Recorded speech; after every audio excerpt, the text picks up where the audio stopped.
Hey there, everybody! Welcome to another edition of Cinema Scene, where Frankie and I will be discussing a movie that we've just recently seen at a premiere, something that is brand new, hitting your screens as we speak. Who knows? Anyway, for those of you who have no idea who we are, my name is Dan. And I'm Frankie.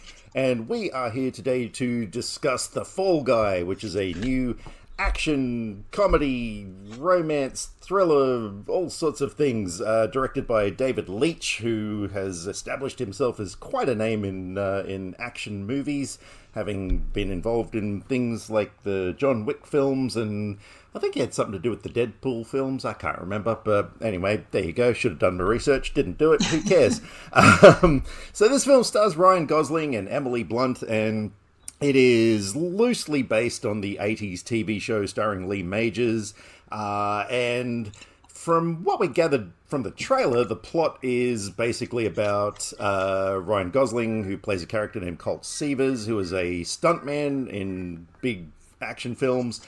Emily Blunt is a director who, like, they sort of have a bit of a romantic connection. Jodie Marino, her name is, and the star of her film, Tom Ryder, who is the world's biggest action hero, played by Aaron Taylor Johnson, goes missing, and so it's up to, they basically enlist Colt Seavers to go and find him because he's kind of expendable and no one will know if he's gone missing or whatever. And that was what we got from the trailer. There is more to the film, and I've got to hand it to the trailers for doing that. They didn't give away the entire plot, because there is a whole murder mystery aspect and stuff, which actually, we can do spoilers here, can't we? So we can spoil the hell out of it. All right. So for those of you who don't want to know any more, we'll catch you later. That was very short. Come back after you've watched it. Yeah, exactly. So yes, we will be discussing spoilers. So what we didn't really know going into the film was, so the title of The Fall Guy, it kind of has a dual meaning. Not only is it to do with, a stuntman, but he's also been set up for this whole big sort of murder plot where Tom Ryder has accidentally killed somebody and they're trying to frame Colt Seavers, for the murder and all this sort of stuff. And so that part was actually quite interesting. And we were also promised just Bon Jovi galore, weren't we? So yeah, I just didn't expect after those trailers to... And there was a DJ at the premiere playing music before we went in, and we heard Bon Jovi. We heard two different songs, and one of them twice. Yep. And the White Stripes, and so we're like, oh, is this like movie specific? Are we going to hear this kind of music in the movie? Did we hear more than one song through the film, or do they just do like... Not that I remember. So many different versions, and because the movie starts with Kiss, I Was Made for Loving You, and we're like, here we go, rock song to kick things off. Such a great start. And then a bit later it turned up again, and I'm like, oh, song again, and then there was an instrumental version, and I'm like, oh, it's this song again, and it just kept coming back, and I don't know if I like this song very much anymore. I might have to not hear it for a long time before I can... I mean, I don't listen to it a lot, luckily, so it's fine to not listen to it for a while, but it's one of those songs that I'm just like, oh, it's this song whenever it comes on a playlist or the radio or something, and now I kind of don't want to hear it. Okay, look, let's just jump straight into that before anything, because that was ridiculous. That, like... I don't understand, because at one point there was sort of a slow version of the song with a female vocal and stuff, and like, don't get me wrong, it sounded great, but after you've listened to the song 137 times in the film already, and it comes on again, it's sort of like, why are they doing this? There was much opportunity to play all these different songs, and they just stuck with that one song. I guess someone really liked the song and they used their whole music budget on the rights for it, so they just had to make it different and keep using it. I know, but it actually... I can't think of a movie that I've heard a song come back that much. Yeah.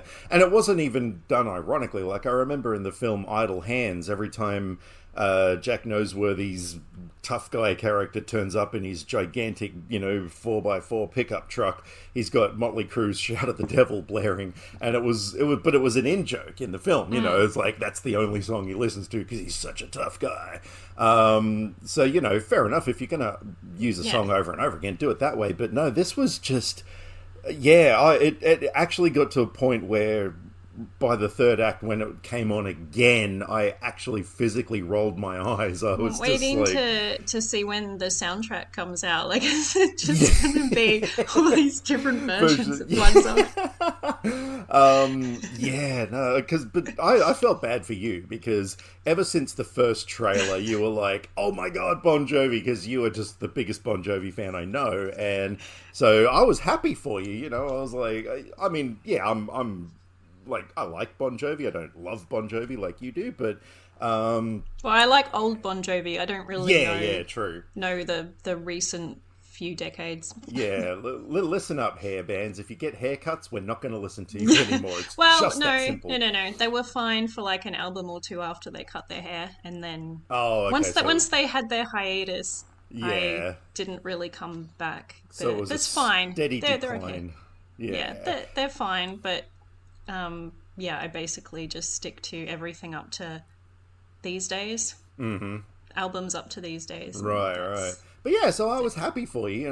I mean, it was the equivalent of, if I'd seen a trailer that had Mr. Bungle playing or something, I would have just been shitting myself. So, and then, by the time we got, most of the way through the film, and I'm just sitting there thinking, they're not going to play Bon Jovi, are they? But look, soundtrack aside, okay, so let's start with you. What were your thoughts on the film overall? It's very mixed. There's lots of, like, all the action stuff, as we saw in the trailer, was all really good and really fun, and there was some good banter between characters and between Ryan Gosling and Emily Blunt's character. But in between all the good stuff, it was quite boring. And at times, I actually just sat there and thought, I'm a bit bored. When are we going to get going? Especially the lead up to the action starting. It just felt like the beginning of the movie went on for a really long time before stuff started happening. I was impressed by the beginning of the film, like with that huge long opening shot. Like, that was seriously impressive, where we're following Colt, when he's going to the stunt, that sort of, breaks his back. Like, that whole thing was just one big long tracking shot. I don't know if there were sneaky edits, hidden in there somewhere, but that was genuinely impressive. And so I'm sitting there thinking to myself, wow, like, even though, the dialogue wise and everything, it's kind of boring, like, at least it looks good. But look, I was the same, and I was really glad, because I remember getting to the end of the film and thinking, if you really loved that film, we're gonna have issues here.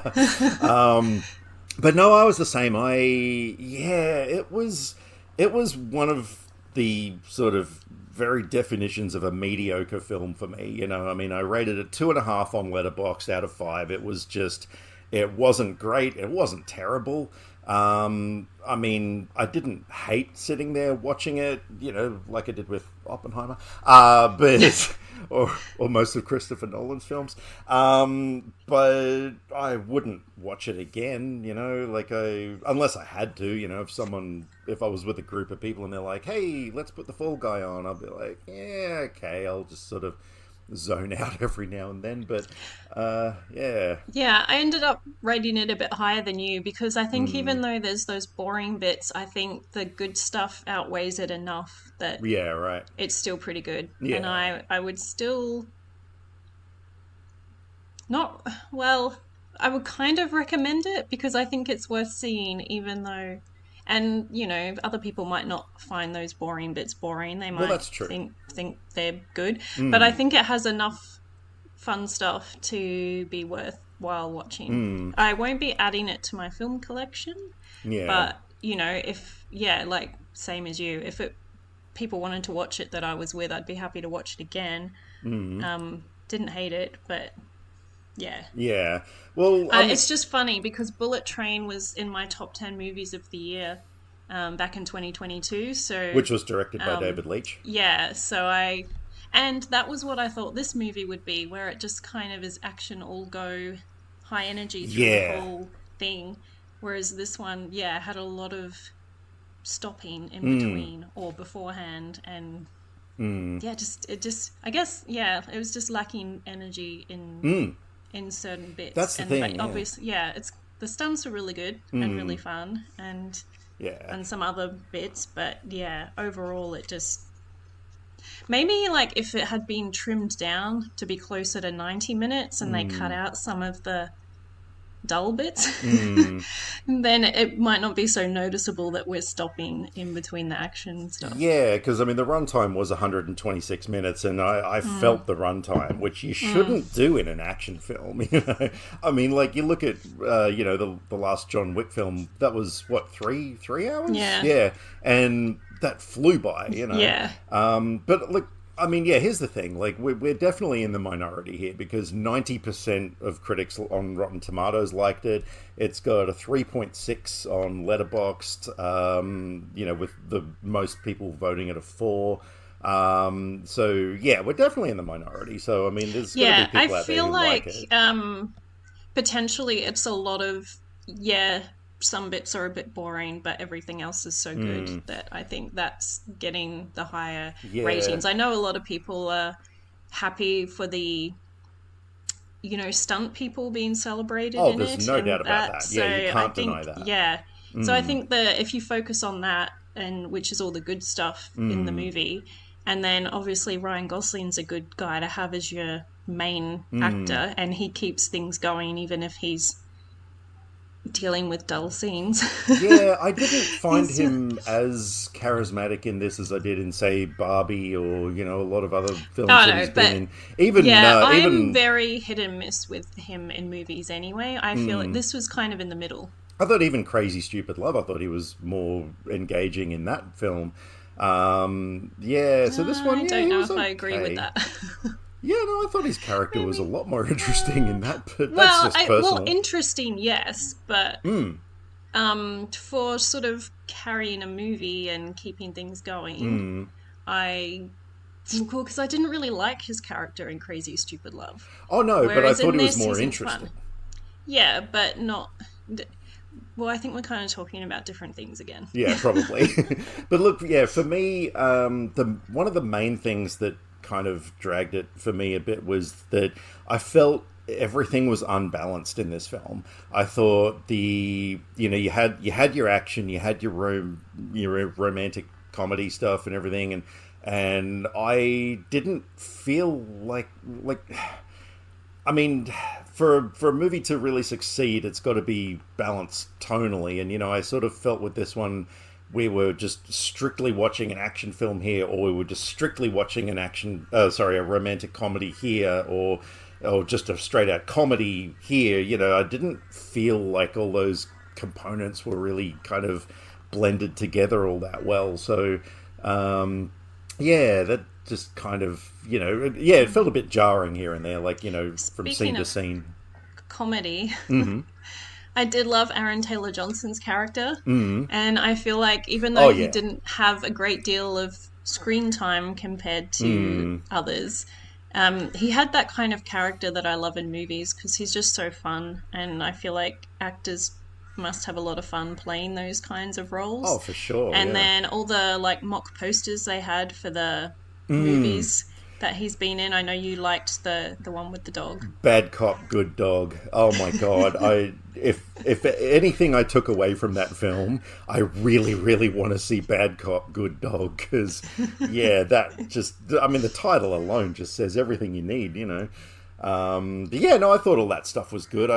They did a good job of making it look like he was the world's biggest action star and stuff like that. And his so that big was good. Final speech at the end in the film when he's delivering his speech, and I'm like, You just trying to be Matthew McConaughey? You just He did very much sound like that. But then I yeah, guess like a lot of people from the deep south of America probably get that a lot yeah, as well. yeah. Yeah, But I guess that's my exposure to that kind of yeah. speaking. If you ever visited the deep south, you'd probably be walking through a town going, "Oh my god, you sound like Matthew McConaughey." Hey, wait, you sound like Matthew. Hey, wait, you sound like. Oh my god, everybody just sounds like Matthew McConaughey. Yeah. So, and I did like the. Well, I'm sort of torn. Like, I liked the plot. I liked the whole, framing of, the murder mystery, the framing of Colt Seavers, all that sort of stuff. But again, I felt it was just kind of a bit of a mess. Like, it was a bit jumbled.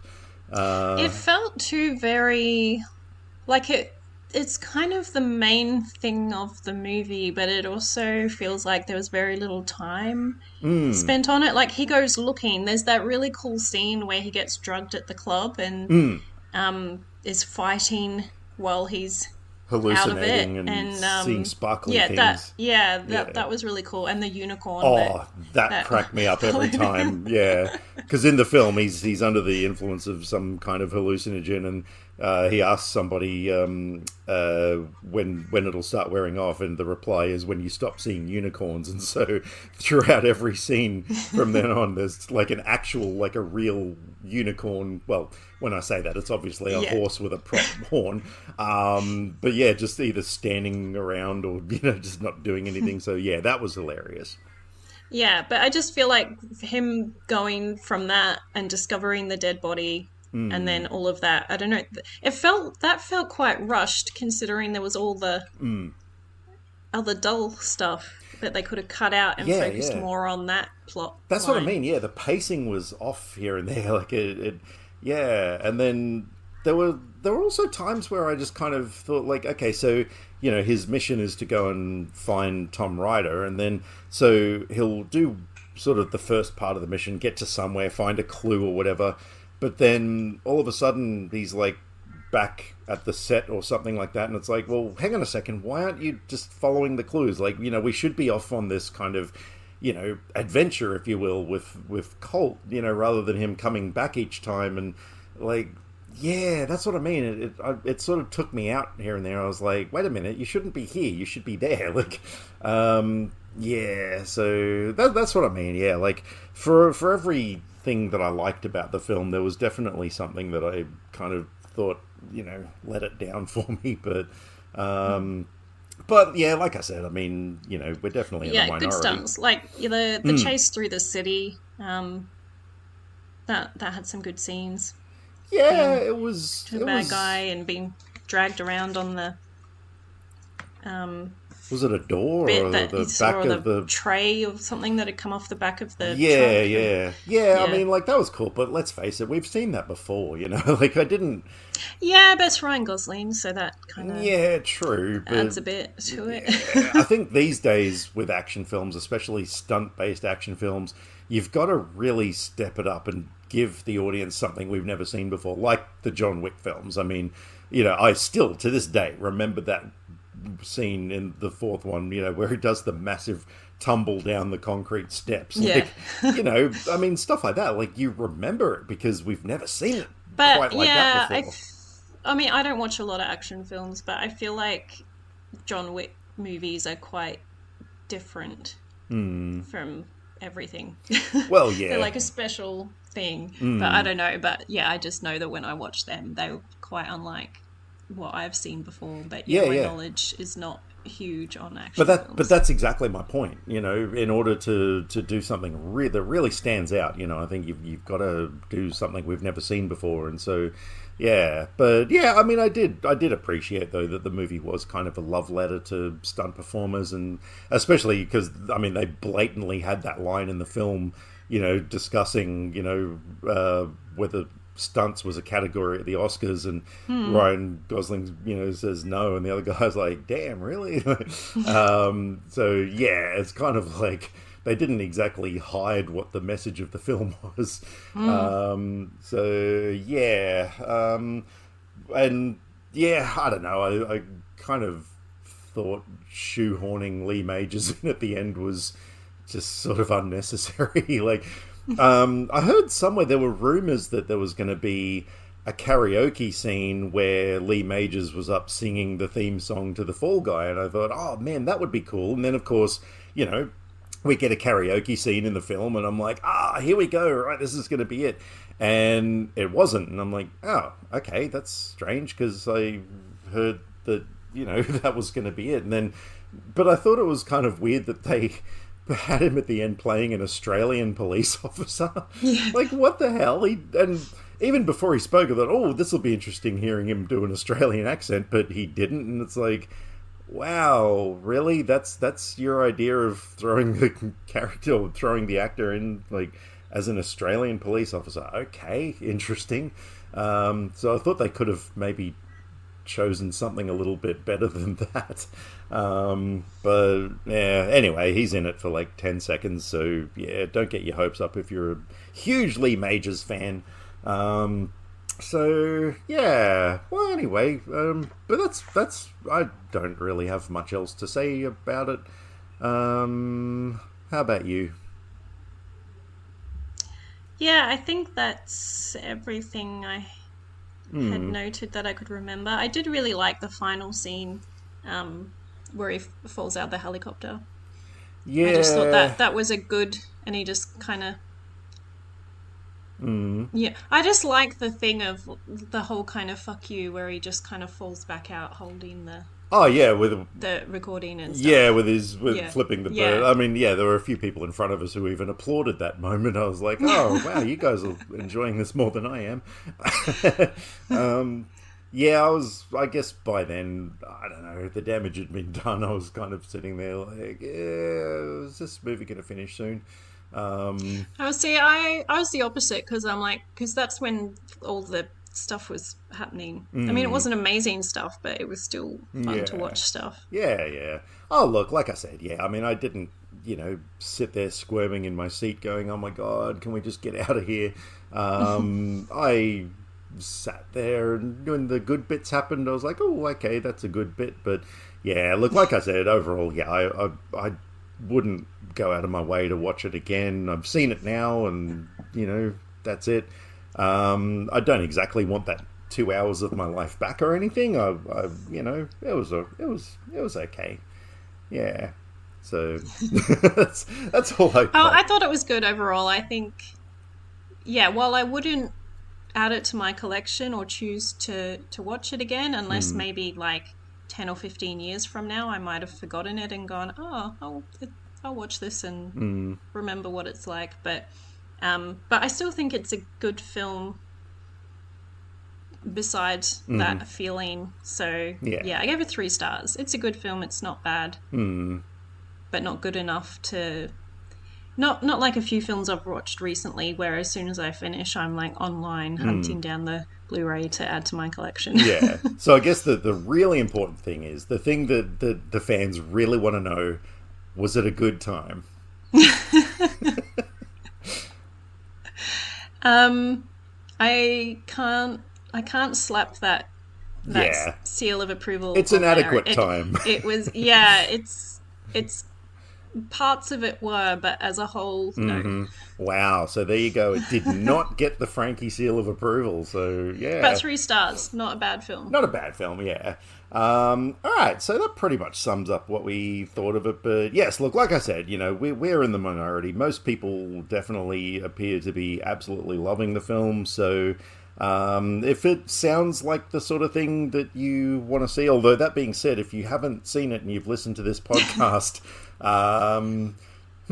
that's questionable, but anyway, but yeah, look, if you guys want to let us know what you thought of it, you can find us on social media. If you just Google Dan and Frankie, you're going to find us, but on Twitter, we are at Dan_and_Frankie.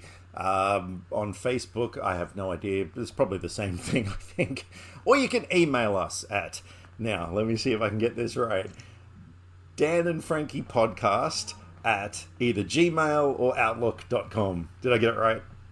I think so. Yeah, who I knows? don't remember. Yeah, look, when we're sifting through our, hundreds of emails a day, we don't exactly look at our own email address, but yeah. So, yeah, look, if you guys have seen the film, jump on social media, let us know. Or alternatively, if you are listening to this on YouTube, you do realize there's a comments section down there where you can chat to us. Because nobody seems to do that. We get lots of YouTube hits, but no one seems to comment there or anything. And we're very lonely. Please talk to us. Nah, just kidding. All right. That being said, I think it's time to get out of here. Any last words? No. Oh, brilliant. All right, so thank you everybody for listening. Stay tuned. We got another regular episode coming next week in exactly a week's time. Yes, till then, watch lots of movies, stay safe, and we will catch you later.